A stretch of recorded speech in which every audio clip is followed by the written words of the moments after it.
J'invite, voilà, je ne sais pas si elle est là, Nadia, et qui va nous donner le témoignage de ce que le Seigneur a fait dans sa vie. Et elle a eu à en parler samedi dernier, après le programme de réveil. On a fait une émission, on a improvisé une émission de quelques minutes. Et c'est terrible ce que le Seigneur a fait dans sa vie, ce qu'elle a vécu, ce qu'elle a vu. Et je crois que ceux qui doutent encore que l'enfer existe seront bien interpellés. Donc, c'est une personne que le Seigneur cherche depuis très longtemps. Elle a refusé l'appel du Seigneur pendant longtemps. Elle a fui le Seigneur. Et Dieu est allé la chercher. Et voilà. Donc, que toute la gloire revienne au Seigneur, au nom de Yeshua. Amen. Bonjour à tous. Je m'appelle Nadia et à mes côtés, c'est ma petite sœur Gloria.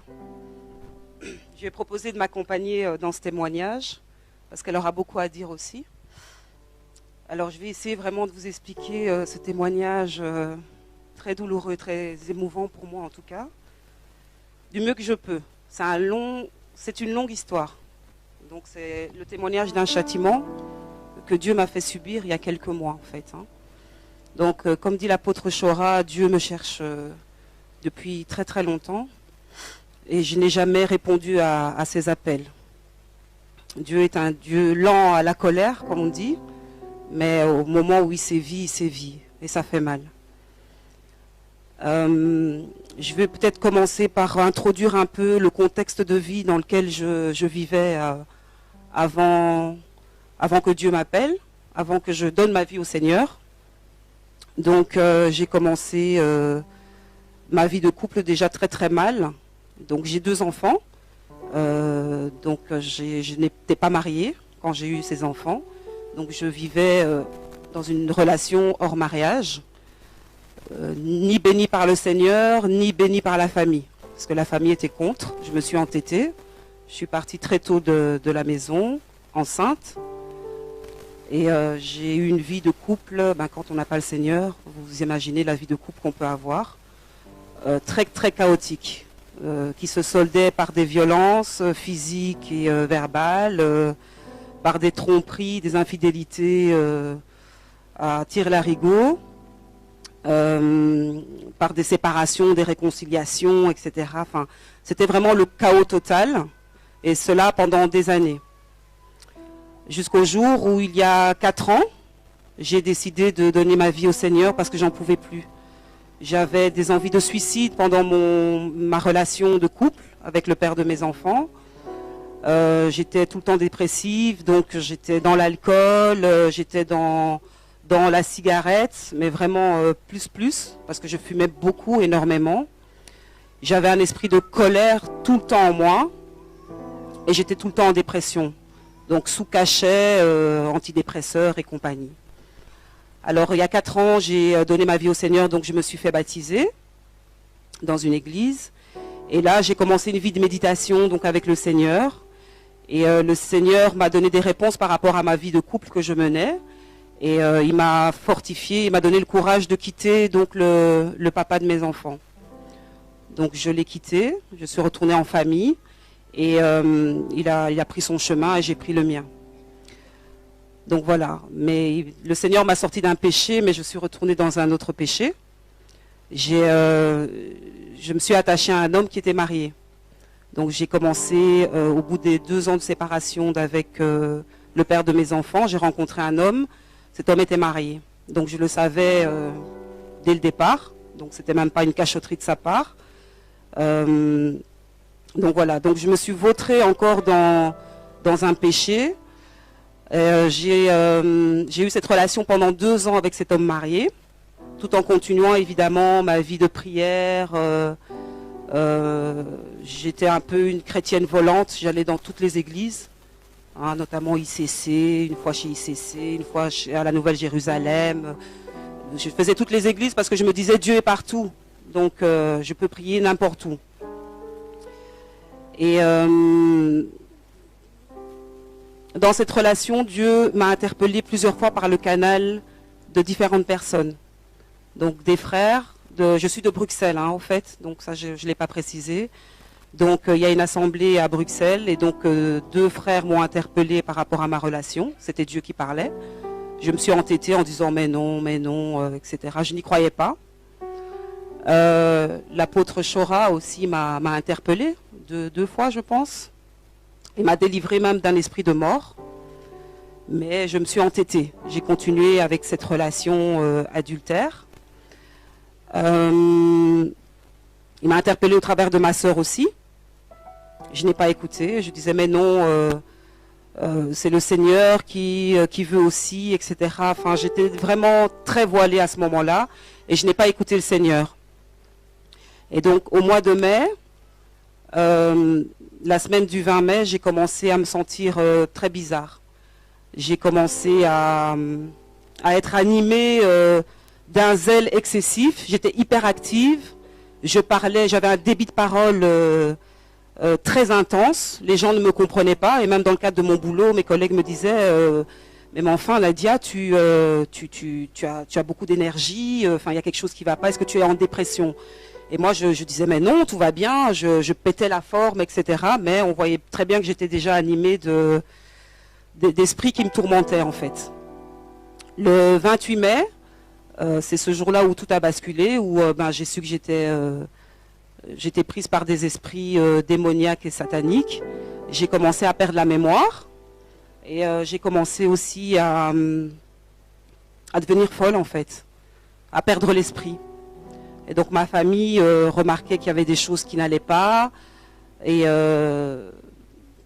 en même temps j'écrivais beaucoup, donc j'étais aussi habitée par le Saint-Esprit parce que tout ce que j'ai écrit, j'ai quelques phrases, je pense que dont je dois parler parce que je pense que c'est pour le peuple de Dieu.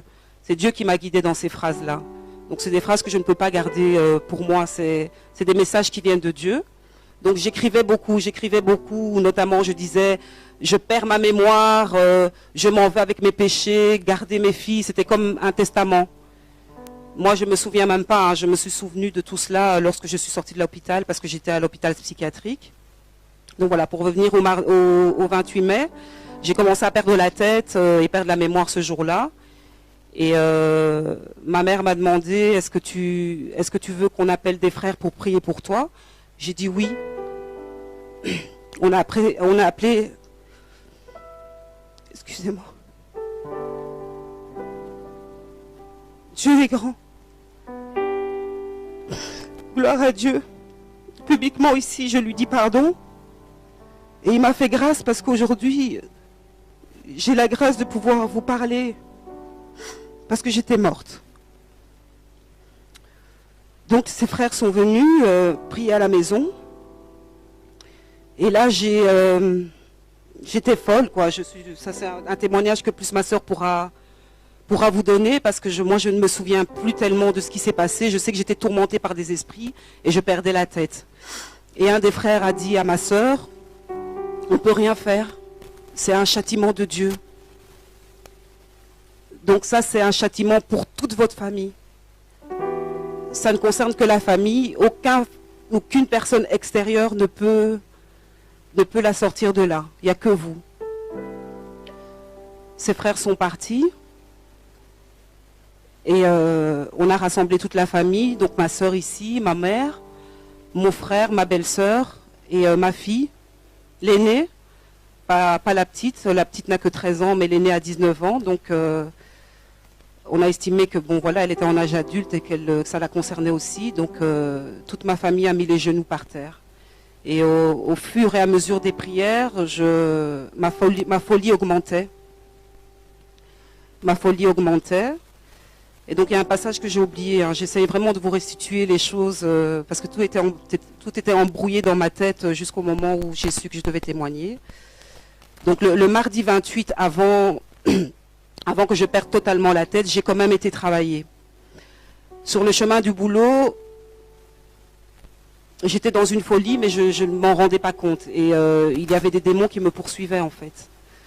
Donc Dieu m'a fait grâce, en tout cas, d'avoir des yeux spirituels ce jour-là. Donc j'ai vu l'autre dimension de du monde, si vous voulez. Je ne sais pas comment expliquer ça. J'étais sur Terre sans être sur Terre. On dirait que j'étais dans une autre bulle, dans une autre dimension, où il y avait des démons humains. Mais je savais que ces gens-là, il n'y avait que moi qui les voyais. Et ces gens-là me poursuivaient en fait. Et j'ai été téléguidée de gauche à droite. Je suis arrivée au travail. Ce jour-là, je n'ai pas travaillé, je n'ai fait que prêcher la parole de Dieu. Et je vous assure que même maintenant, je suis une nouvelle convertie. Je ne connais pas la parole de Dieu. J'ai fait mon baptême, et là c'est une petite parenthèse que j'ouvre par rapport aux églises et aux pasteurs qui ne donnent pas l'explication de ce que c'est le baptême. Quel engagement on a vis-à-vis du Seigneur quand on se baptise. Donc définir ce que c'est le baptême, l'engagement qu'on prend vis-à-vis de Dieu, ça je ne l'ai pas eu. Et la vie de sanctification qui suit le baptême. Donc moi je n'ai pas eu tout ça dans l'église où j'ai fait mon baptême.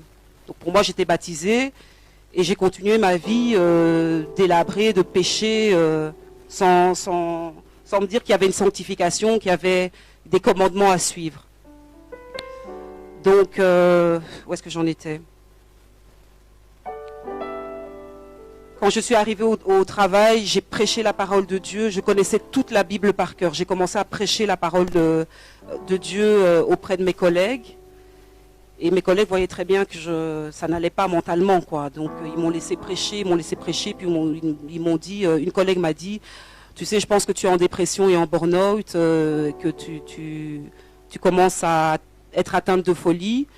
Il vaut mieux que tu rentres chez toi et que tu ailles voir un médecin. Et moi je disais mais non, tout va bien, j'aime le Seigneur, c'est tout, c'est parce que vous êtes des incroyants, enfin bon. Bref, je suis sortie du travail en me dirigeant vers un endroit, mais je suis arrivée à un autre endroit. Donc j'étais vraiment téléguidée par des esprits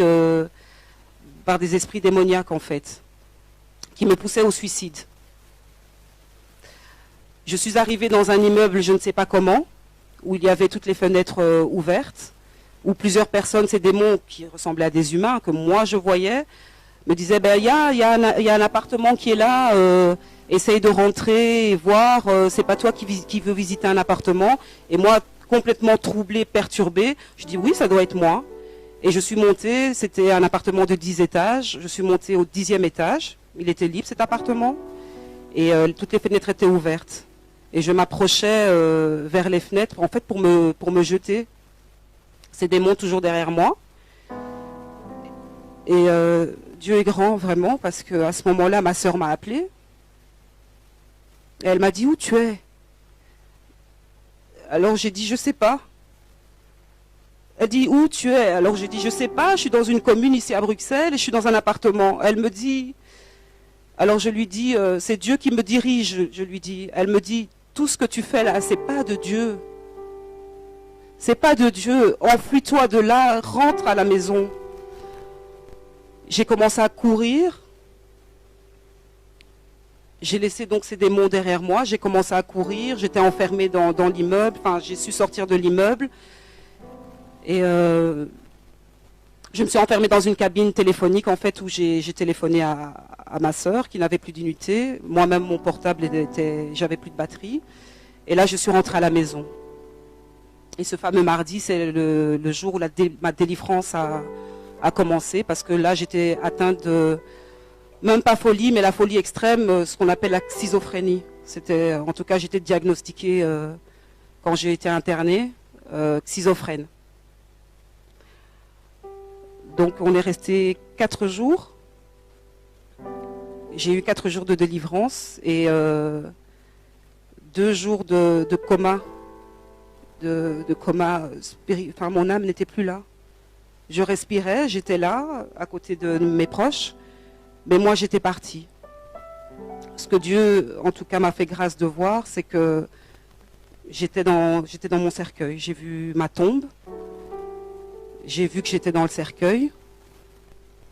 Et à un moment donné, j'ai été propulsée dans la galaxie, l'espace. J'ai vu quelques étoiles.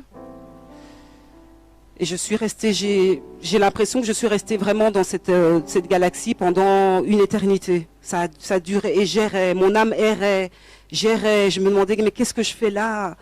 Qu'est-ce qui se passe? Et il faisait noir. Il faisait noir. Et après ce que j'ai vu les ténèbres, donc une nuée très sombre. Et une nuée et la lumière en fait. Donc j'ai compris par la suite parce que j'entendais des voix. C'était vraiment les anges de Dieu et les suppôts de Satan qui pas négocier parce qu'on ne négocie pas avec Dieu, mais le diable qui réclamait mon âme en fait et ma vie. Et il disait, mais enfin, Seigneur, il y a un pacte qui a été fait, elle n'a pas suivi tes voies, elle n'est plus digne d'être appelée enfant de Dieu. Donc elle est devenue mon enfant, donc voilà, il faut nous la laisser. Donc c'était vraiment comme s'il y avait un combat spirituel entre les ténèbres et la lumière. Et à ce moment-là, je sais pas, un esprit démoniaque m'a pris et m'a demandé si j'étais prête. Et il m'a dit, regarde en bas, là-bas, le trou noir que tu vois, on va y descendre. Et là, j'ai commencé à crier. Et je criais réellement, puisque ma sœur m'a dit par la suite, quand j'ai retrouvé mes esprits, que Dieu est vraiment grand, il a tout fait, c'était vraiment sous son contrôle, parce que la manière dont tu criais, c'est pas possible qu'on n'ait pas eu des voisins qui sont venus à la maison pour réclamer des tapages nocturnes en plus, puisque ça se passait la nuit. Et donc cet esprit démoniaque m'a précipité dans le trou. Et en fait, j'ai vu de la terre, on descendait vraiment les profondeurs de la terre. J'ai vu beaucoup de terre et il faisait noir, et je criais, et il faisait noir. Et au plus on s'enfonçait, au plus je criais. Et puis à un moment donné, on s'est arrêté, comme dans une espèce d'ouverture, comme dans une grotte. Et là, l'esprit m'a dit, est-ce que tu es prête? Parce que ici, c'est l'enfer. Et on va commencer à prendre... Je suis vraiment désolée. Hein. Comme je disais la fois passée, c'est quelque chose que j'ai enfui dans ma mémoire. Je ne voulais pas témoigner à la base. Mais Dieu me pousse pour libérer son peuple. Donc je ne peux pas garder ce témoignage pour moi. Mais c'est ce que j'ai vécu est très douloureux. Donc cet esprit démoniaque m'a expliqué que voilà, ici c'est l'enfer. On va commencer à atteindre le premier niveau. Et il m'a expliqué qu'il y avait 7 niveaux en enfer. Et que là, on allait commencer au premier niveau. Donc, il m'a amené au premier niveau. Moi, je fermais les yeux et je disais non, non. Et je criais au Seigneur. Je disais Seigneur, Seigneur, non, pardon pour ce que j'ai fait. Je me repentais. Et l'esprit démoniaque me disait c'est trop tard, c'est trop tard. Voilà, ça c'est le premier niveau. Et là, j'ai vu des bêtes horribles comme des serpents, des scorpions, enfin des bêtes qui sont même pas, qui n'existent pas sur cette terre. On est descendu au deuxième niveau. Il m'a dit, voilà, ça c'est le deuxième niveau. Moi, toujours en train de crier, non, je veux pas, Seigneur, Seigneur, libère-moi. On est descendu au troisième niveau. Et au troisième niveau, il m'a montré une personne qu'on châtiait, en fait. Donc, cette personne était un homme. Et cet homme recevait des coups de couteau. Et à chaque coup de couteau, qui transperçait son cœur, il ne mourait pas. Il ne mourait pas, le sang giclait, cet homme pleurait, criait, et la plaie se refermait. Et puis il recevait des coups de couteau toujours au même endroit, et le même processus se répétait et se répétait. Et cet esprit démoniaque me disait, tu vois le châtiment, ça c'est éternellement que cette personne-là va être comme ça, en tout cas trucidée par ce couteau. Et je criais, et je disais pitié Seigneur, Seigneur, pardon pour tout ce que j'ai fait. Et pendant ce temps-là, ma sœur me disait que effectivement, il y a eu des moments où tu étais par terre, à genoux, et je demandais pardon au Seigneur, et eux ne comprenaient pas. Et en fait, c'était ma descente aux enfers. Je suis arrivée au 4e niveau, et cet esprit m'a expliqué que le 4e niveau était le niveau de mon châtiment à moi par rapport au péché dans lequel j'étais. Donc péché sexuel, hein, puisque j'ai été condamnée par rapport à ça. Et là, on m'a prise et on m'a mise sur une espèce de grande pierre. Je ne sais pas si vous voyez au temps, je pense, du Moyen-Âge, où on châtiait les gens... on mettait les gens sur une pierre et puis on les tirait, on les écartelait avec des lanières. Donc j'étais sur ce genre de pierre-là. Il y avait d'autres filles, il y avait que des filles à ce niveau-là. On m'a mis sur cette pierre, on m'a ligoté et on m'a laissé là. Et tout ce que je voyais là en dessous de mes pieds, donc la pierre était debout, hein, pas couchée. Donc j'étais vraiment contre un mur. L'enfer ressemble à une grotte, en tout cas là où j'étais, au niveau... C'est une grotte en fait. C'est une grotte où il fait sombre, où il y a du feu à gauche et à droite. C'est un endroit très lugubre, où on n'entend que des cris d'épouvante, qu'on n'a jamais même entendu dans des films d'horreur. Et moi je criais, on criait avec toutes les filles. Et... les démons venaient, me touchaient, me pressaient à mes parties intimes. Et l'esprit m'a expliqué que ton châtiment, c'est d'être... ton châtiment, c'est d'être violé éternellement.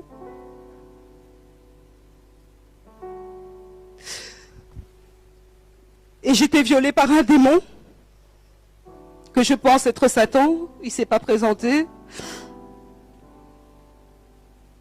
On était toutes violées par ce même démon.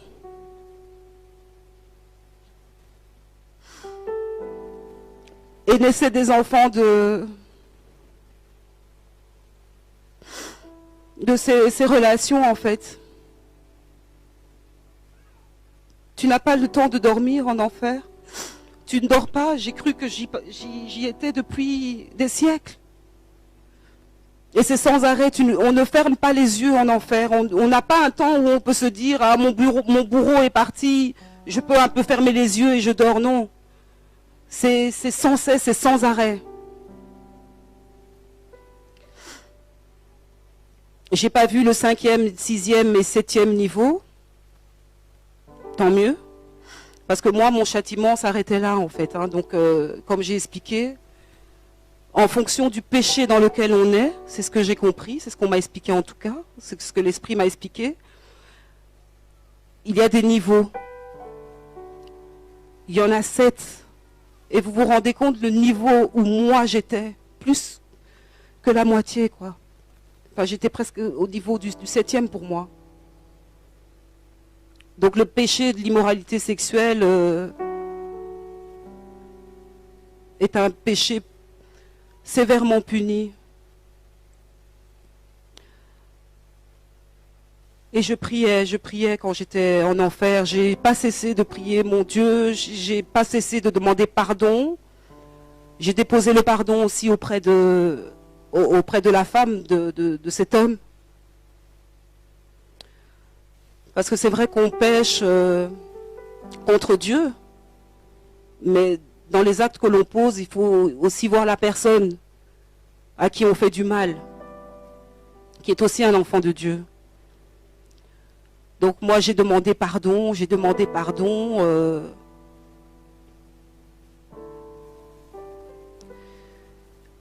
Et puis un ange de Dieu est revenu me prendre et il m'a jeté près du parvis de notre Seigneur. Où là, je me suis repentie et j'étais à genoux devant le parvis. Voilà. Je ne sais pas si je suis passée à côté de... Oui. Et donc pendant mes songes et mes délires, je ne sais pas comment interpréter ça, mais bon, je vais quand même témoigner de ça. Je me suis vue en fait crucifiée comme Jésus-Christ en fait. On m'a attachée sur une croix et cette croix a été mise dans une église catholique. Et on va comprendre, je sais toujours pas comment interpréter cela. On m'a mis dans une église catholique, ensuite cette croix s'est retrouvée à la maison, moi dessus. Et quand je suis arrivée à la maison, je voyais tout le monde affairé en train de faire ses valises, ma mère, ma soeur, ma belle-sœur, mon frère, les enfants, tous mes neveux, nièces. Il y avait deux frères aussi qui étaient là de l'assemblée et qui se préparaient. Et je me demandais, mais qu'est-ce qui se passe, qu'est-ce qui se passe? Et ma fille aînée m'a dit, maman, toi tu as choisi le mauvais chemin. Nous, on a donné notre vie à Christ, donc on part. Donc c'était l'enlèvement en fait. Et moi, je pleurais et je disais, mais non, il ne faut pas me laisser, etc. Et là, j'ai vu toute ma famille se jeter sur moi et me coller au sol pour leur permettre, eux, de partir en fait. Et donc, ils sont partis, ils ont fermé la porte, une soucoupe volante avec une grande lumière est venue, ils se sont propulsés dans les airs, tous. Et moi, je suis restée là, dans l'appartement. Et puis, tout d'un coup, ce qui s'est passé, c'était incroyable. J'ai commencé à voir que le soleil s'assombrissait, les ténèbres arrivaient, qu'il y avait comme des bombes qui commençaient à exploser de gauche à droite. Et je regardais par la fenêtre. Il y avait des bêtes qui ressemblaient beaucoup à ce que j'ai vu quand j'étais en enfer, qui commençaient à monter de partout. Je regardais et c'est par la suite, hein, en discutant avec la famille et en lisant dans Apocalypse que je me suis dit que c'est l'Armageddon, quoi, en fait, où les gens s'entretuaient entre eux. Il y avait des démons partout, enfin quelque chose de vraiment horrible. Il faisait noir, il y avait du feu partout. Il y avait des bêtes qui datent du temps des dinosaures, qui crachaient du feu. Et donc voilà. Moi, je restais en enfer, enfermée, et ma famille était partie pour l'enlèvement. Donc voilà, je pense que j'ai plus ou moins tout dit. Je ne sais pas si... Voilà. Bonjour. Voilà, je voudrais remercier le Seigneur vraiment de nous avoir fait cette grâce de venir aujourd'hui pour témoigner. Et je remercie également le Seigneur de nous avoir fait grâce pour tout ce qui s'est passé dans ma vie depuis ma conversion. Je suis convertie depuis 8 mois. Et ma famille priait déjà en fait. J'étais la seule qui ne voulait rien savoir de Dieu. Non pas que j'y croyais pas, mais j'étais pas prête. Je vivais ma vie. Pour moi assez bien, parce que je travaillais, j'ai un petit garçon. Ne connaissant pas le Seigneur, j'ai été mariée et divorcée. J'ai un garçon de 12 ans. Et j'étais la rebelle de la famille. Je voulais rien savoir du Seigneur. Mais on peut monter, on peut descendre. Quand le Seigneur t'appelle, il nous a fait grâce. Et vraiment, je le remercie de tout cœur. Parce que ce qu'on a vécu avec ma sœur, à la maison, c'était un châtiment pour tout le monde. Tout le monde vivait sa vie.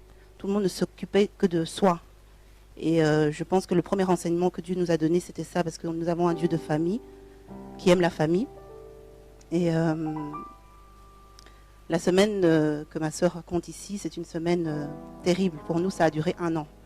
Moi, j'ai l'impression de revivre seulement maintenant. Le Seigneur m'a donné la force de supporter tout ça malgré mon début de conversion. Parce que quand ça s'est arrivé, j'avais 6 mois de conversion. J'avais le feu. J'allais aux enseignements tout le temps. Donc ça m'a permis de beaucoup comprendre ce qui arrivait, de saisir très vite, par la grâce de Dieu. Tout ce que je voulais dire aussi, c'est qu'effectivement, elle priait dans des églises de système. Moi, je ne priais pas du tout. Je ne supportais pas d'aller dans ces églises. Est-ce que c'est une grâce? Je ne sais pas. mais il nous a permis d'avoir le message de vérité par mon biais. Donc c'est à ce moment-là que, à la maison, tout le monde vivait sa vie, mais c'était le repos, les gens s'entendaient bien. Mais quand j'ai amené ce message de vérité, c'est devenu l'enfer déjà. Moi et ma mère, on se disputait tout le temps, pourtant on s'entend bien. Ma sœur commençait à dévier, donc elle passait du chapelet à Ave Maria, Sainte Marie, pour essayer de combler le péché dont elle vous a parlé tout à l'heure. Parce que moi, j'arrêtais pas de lui prêcher que c'était pas bon et que Dieu ne faisait pas d'exception pour tel ou tel enfant, qu'on était égaux aux yeux de Dieu. Mais elle me prétendait qu'effectivement, ce qu'elle a oublié de dire, c'est qu'elle a tellement chipoté dans le péché qu'elle a eu même la vision d'un ange de lumière qui s'est présenté comme étant l'ange Gabriel, qui lui a dit « tes péchés sont pardonnés ». Donc pour elle, elle était dans le bon et que ce mari allait divorcer de sa femme pour se marier avec elle. Donc elle vivait sa vie en pensant qu'elle était consciemment une bonne enfant de Dieu. Et comme on dit, on a des alliances avec le Seigneur. Moi, quand je me suis convertie, j'étais pour moi, dans ma tête, j'étais bien. Je gagnais ma vie, je voyageais tout le temps. Quand je voulais partir, j'avais ma maman qui gardait mon fils. J'avais l'impression que tout allait bien. Mais moi-même, je m'enfonçais dans un secteur un métier, dans un secteur professionnel qui m'a donné tout de suite un esprit de Jézabel. J'avais la sirène des eaux, j'étais aussi possédée, on peut l'imaginer, vu que je ne connaissais pas du tout le Seigneur, et j'ai changé radicalement.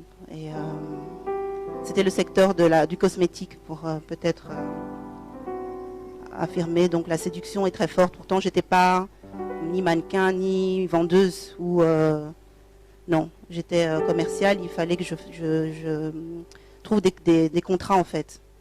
Mais ça m'amenait à recevoir très souvent des hommes d'affaires et je commençais à développer une attitude que l'éducation que ma mère m'a donnée, ça ne la glorifie pas et ça ne glorifiait certainement pas le Seigneur non plus. Donc le Seigneur m'a vraiment soulevée au vol parce que je commençais à être vraiment démoniaque. Mais pour revenir à la semaine de ma sœur, elle a beaucoup mélangé. Elle avait le chapelet à la maison, elle avait un livre de saints, elle parlait du coq à l'âne au niveau des églises du système. Et elle a eu une semaine de Pentecôte où là vraiment tout a valsé parce que dans une église... je tairai le nom, elle a eu une semaine où il y avait une semaine de jeûne, où il fallait qu'elle jeûne, aller prier là-bas, et elle est revenue avec le feu en disant qu'elle avait eu qu'elle a eu son baptême de Pentecôte. Et c'est là que tout a commencé en fait. Bien avant la semaine où elle a commencé à délirer, elle délirait déjà. Et moi Dieu me mettait à cœur vraiment de prier. Donc moi-même je m'étais mis en jeûne, et Dieu était déjà au contrôle. Donc la semaine où elle a déliré, elle était vraiment, vraiment, vraiment loin. On n'avait jamais, je pense que même dans les films que j'ai vus, je n'ai jamais vu une démence aussi. L'exorciste, elle avait, à un moment, je lui ai demandé qui elle était. Et 2 jours plus tard, elle m'a répondu qu'elle était Légion. Elle avait des esprits guerriers comme pas possible. Elle nous a tous tapés. Elle insultait, elle crachait. Elle faisait ses excréments où elle était, c'était la totale. Et Dieu a vraiment permis que l'on puisse la libérer à la maison, en famille, parce qu'on habite un 7e étage dans un immeuble social, donc de grande famille, et personne ne s'est plaint, or que d'habitude, même quand on tire la chasse, voilà. Donc c'était très dur. Je ne savais pas comment faire. En tout cas, là, j'avais beau prier, le Seigneur aussi entre guillemets, m'a donné ma leçon, puisque j'étais je disais toujours être famille. Je disais toujours que j'étais une fille qui aimait la famille, mais le Seigneur vous montre vraiment les profondeurs de votre cœur. Quand vous vous convertissez, il commence à travailler votre cœur, il est encore en train de travailler là en ce moment, et c'est très dur. Et voilà, il fallait que tout le monde se répande, donc on s'est tous mis à genoux, on devait se répandre. ma sœur a 40 ans, moi je suis la cadette, j'ai 33 ans, et il fallait qu'on aille 20 ans en arrière. On essaye de se repentir de tout ce qu'on avait fait. Donc c'est une grâce, c'est vraiment une grâce énorme qu'on a eue. Il n'a pas arrêté de nous bénir depuis qu'on a passé cette étape. Et je remercie le Seigneur parce que on n'est pas digne de recevoir cette bénédiction. Vraiment, je sais même pas, j'ai pas de mots. Merci, c'est tellement peu, je sais pas comment exprimer. La semaine où elle était, elle voulait, en fait, le Seigneur voulait aussi qu'on prenne chacun nos places, parce que moi j'étais la cadette, mais vu que j'avais une vie professionnelle assez agitée, je commençais à être la grande sœur, commençais à commander mon grand frère, et ça, le Seigneur n'aime pas le désordre. On a un Seigneur, vraiment un Dieu d'ordre. Et ce jour-là, il fallait que tout le monde reprenne sa place. Et donc j'ai repris ma place de petite sœur. Et la délivrance s'est faite qu'en adoration. On a adoré le Seigneur, on lui a dit à quel point on l'aimait, à quel point on était égaré, à quel point on ne voulait plus pécher, à quel point on avait envie et la conviction de devoir s'occuper des enfants qu'il nous a confiés, parce que nous sommes que les nourrices des enfants que nous mettons au monde. On a compris beaucoup de choses en une semaine. Et franchement, il a fallu beaucoup prier, mais on a beaucoup glorifié le Seigneur, bien au contraire de se plaindre ou de se lamenter après la repentance. Et le Seigneur nous a fait grâce. Vendredi au matin, j'ai vraiment entendu le Seigneur me dire c'est bon, maintenant on peut l'amener à l'hôpital. Et elle était vraiment... la première fois qu'elle est arrivée en urgence à l'hôpital, elle était démente encore, elle avait encore tous ses esprits diaboliques, elle insultait, elle disait des gros mots, c'était horrible. Enfin voilà, elle était incontrôlable. Et le moment où on l'a laissée, le lendemain je suis revenue et comme Dieu est bon, ils n'ont pas voulu que je la revoie parce qu'elle était attachée, elle était sur calmant. Et comme elle est majeure, maintenant c'était l'État qui la prenait en charge en fait, donc j'avais pas de droit sur elle. Et mais le Seigneur m'a permis d'être rassurée parce que dans un grand hôpital, j'entendais quelqu'un chanter Alléluia, Alléluia. C'est là que j'ai compris qu'elle était délivrée et que le Seigneur est trop grand, le Seigneur est trop bon, il est puissant.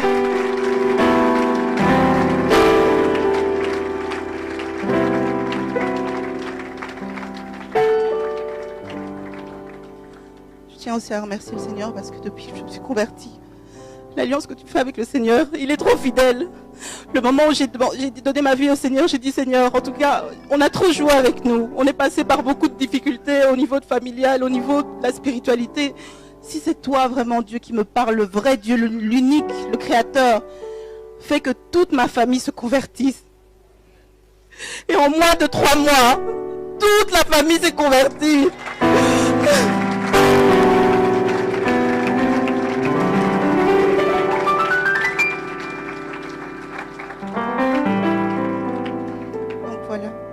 Merci beaucoup.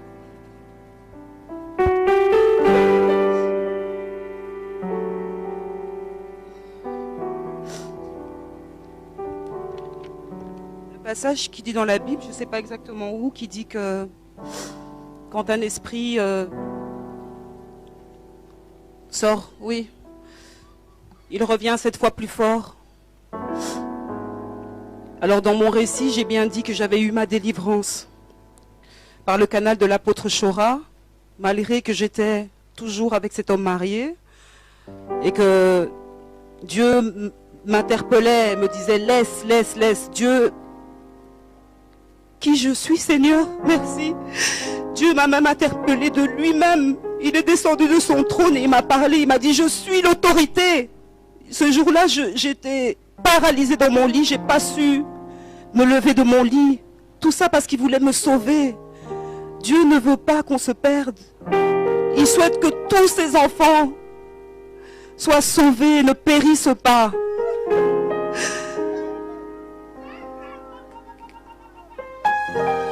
On est un Dieu d'amour. On est un Dieu miséricordieux. Quel est le Dieu qui est parti négocier mon âme, qui était déjà en enfer? Je méritais l'enfer. Beaucoup de gens croupissent là-bas. C'est horrible, frères et sœurs, c'est horrible. L'enfer existe. Moi, j'en doutais. Et je pense que c'est par ce doute-là aussi qu'il m'a fait voir les choses. Je doutais de l'enfer. J'y croyais pas.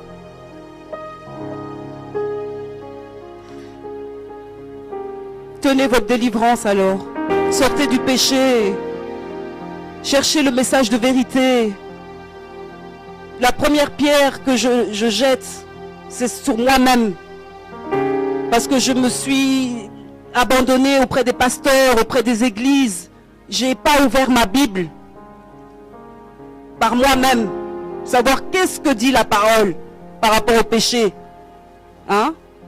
Ces églises où il y a des pasteurs qui mariés, remariés, on ne comprend rien à leurs histoires, où on dit que non, hein, au temps de Moïse, Abraham, il y avait plusieurs femmes, c'est pas grave. Où on vous dit que le divorce est acceptable. Tout ça, ça vous voile les yeux, ça vous met dans l'erreur.